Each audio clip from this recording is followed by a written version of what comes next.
സിപിഐയെ അനുനയിപ്പിക്കാൻ തിരക്കിട്ട് നീക്കവുമായി സിപിഎം. മുഖ്യമന്ത്രിയും LDF കൺവീനറും CPI നേതാക്കളുമായി ആശയവിനിമയം നടത്തും. എന്നാൽ പദ്ധതിയിൽ നിന്ന് പിന്മാറുകയല്ലാതെ മറ്റൊരു സമവായം വേണ്ടെന്നാണ് സിപിഐയിലെ ഒരു വിഭാഗത്തിന്റെ നിലപാട്.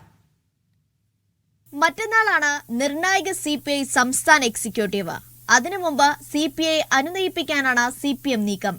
അനുനയത്തിന് മുഖ്യമന്ത്രി തന്നെ നേരിട്ടിറങ്ങും.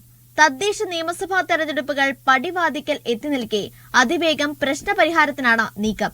എന്നാൽ പദ്ധതിയിൽ നിന്ന് പിൻവാങ്ങുകയല്ലാതെ മറ്റൊരു അനുനയത്തിനും ഇല്ലെന്നാണ് സിപിഐ നിലപാട്. അതിനിടെയാണ് അവസാനം ചേർന്ന മന്ത്രിസഭാ യോഗത്തിനും ഒരാഴ്ച മുമ്പ് കരാർ ഒപ്പിട്ടെന്ന രേഖകൾ പുറത്തുവരുന്നത്. ഇതും സിപിഐയെ കൂടുതൽ പ്രകോപിപ്പിച്ചിട്ടുണ്ട്.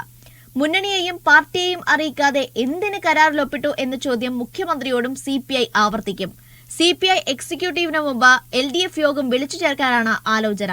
നാളെയാണ് ഗൾഫ് പര്യടനം കഴിഞ്ഞ് മുഖ്യമന്ത്രി കൊച്ചിയിൽ തിരിച്ചെത്തുന്നത്. തിങ്കളാഴ്ച സിപിഐ എക്സിക്യൂട്ടീവ് യോഗം ആലപ്പുഴയിൽ ചേരുന്നതിനാൽ നാളെ കൊച്ചിയിൽ LDF യോഗം ചേരാനും സാധ്യതയുണ്ട്. PM ശ്രീ ഒപ്പുവയ്ക്കാനുണ്ടായ സാഹചര്യം മുഖ്യമന്ത്രി LDF യോഗത്തിൽ വിശദീകരിക്കും. ദേശീയ വിദ്യാഭ്യാസ നയത്തിൽ ഭാഗമാക്കണമെന്ന നിബന്ധന അംഗീകരിക്കില്ല എന്നും മുഖ്യമന്ത്രി യോഗത്തെ അറിയിക്കും. ഇതോടെ കടുത്ത നിലപാടിൽ നിന്ന് സിപിഐ പിന്തിരിയും എന്നാണ് സിപിഎം പ്രതീക്ഷിക്കുന്നത്. മീഡിയ 1 തിരുവനന്തപുരം.